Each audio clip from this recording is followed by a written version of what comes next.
Tapos, ang aabutin mo pa, eto, may kaso. Kinasuhan pa ako, hindi ko naman alam, wala naman akong ginawang masama. Nakisakay lang sa akin si Bato. Ibig sabihin, naiintindihan ko po ang ibig sabihin ng justice. Sapagkat nakita ko po sa loob ng kulungan ang injustice. Napakarami pong bilanggo ang naging biktima ng mga abogadong gusto lang sumikat. Mga abogadong gusto lang ng conviction, ng gusto lang magpakulong para sila'y sumikat. 80% po ng mga bilanggo, lahat yan, injustice. Kaya pag nakakarinig po itong mga matatalino na ito, ng boses ng taong bayan, pinagtatawanan nila. Ganyan po ang pag-iisip nitong mga taong ito kapag naririnig ang boses ninyo. Hindi po sila makapaniwala na sa loob ng Senado may boses ng taong bayan at tayo po yun, isang Muslim. Katulad po ng sinabi ng ating ustad, ang ating pananampalataya ng mga Muslim nakaangkla sa hustisya at pakikipaglaban sa mga naaapi. Ipaglaban mo ang naaapi. Hindi po tayo pwede na pagkat senador ka na, barkada mo na yung mga elitista, mga oligarko. Nako, wag na lang tayo mag-senador.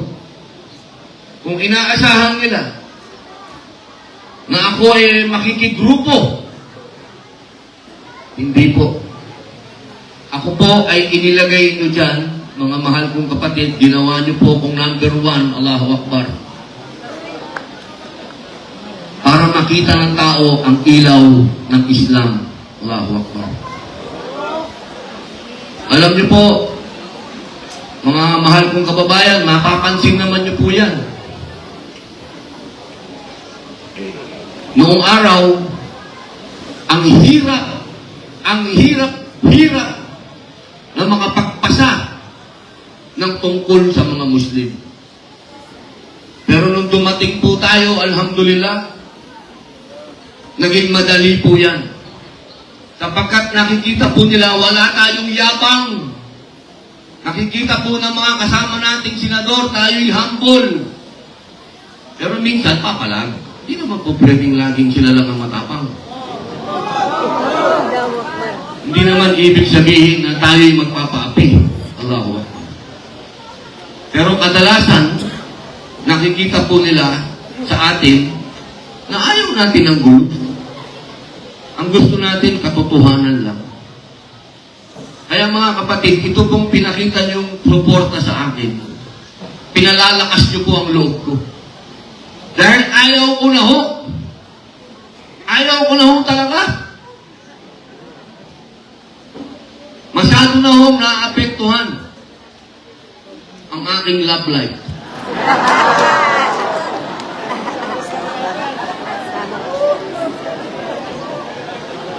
Naiiyak na kasi si sister eh. Totoo po yan. Yung asawa ko, bihira ko na lang mong makita. Mag-asawa ko dito? Allahu Akbar. Magandang idea yan.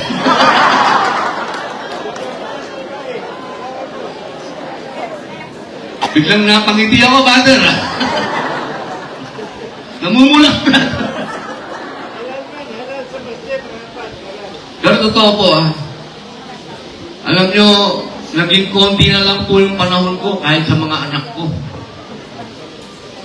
Dahil nung ako po ay naging senador, yan na lang ho ang naging buhay ko. Tapos, ang aabutin mo pa, eto, may kaso. Kinasuhan pa ako, hindi ko naman alam, wala naman akong ginawang masama. Nakisakay lang sa akin si Bato.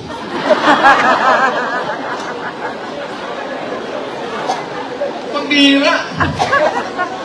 Nakita naman nila sa TV. Naglalakad lang kami, sumakay ng kotse, umalis. At paano tumakas yun? Alam nyo, kawawa naman ho yung mga matitino. Parang, ang dating hihimas na naman ba ako ng rehas? Allahu Akbar.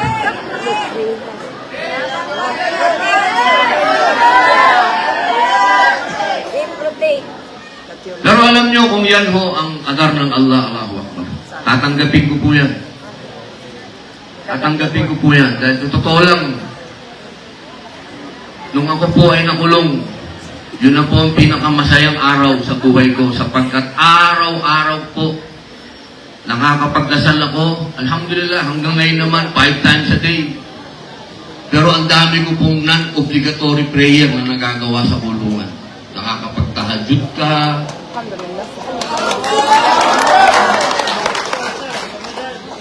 Nakakapag-aral ka ng maraming hadith. Ngayon ho kasi, sa totoo lang, hindi na ako masyadong nakakakita ng maganda. Dito na lang.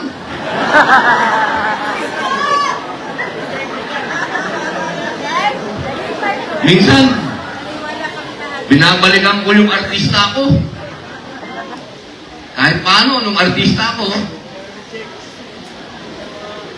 yung beat na doon, nakakahingi ka ng tawad. Eh ngayon, pag hingi mo ng tawad, yung taong nakapaligid sa'yo, sinasabihan ka pa ng bobo. Allahu Akbar. Napakasakit po. Pero, ang nagpapatibay mo sa akin dyan, yung sinabi ng Rasulullah. Di ba ho? Hanggat ikaw ay inaapi, ikaw ang pinakamalapit sa Allah. Allahu Akbar.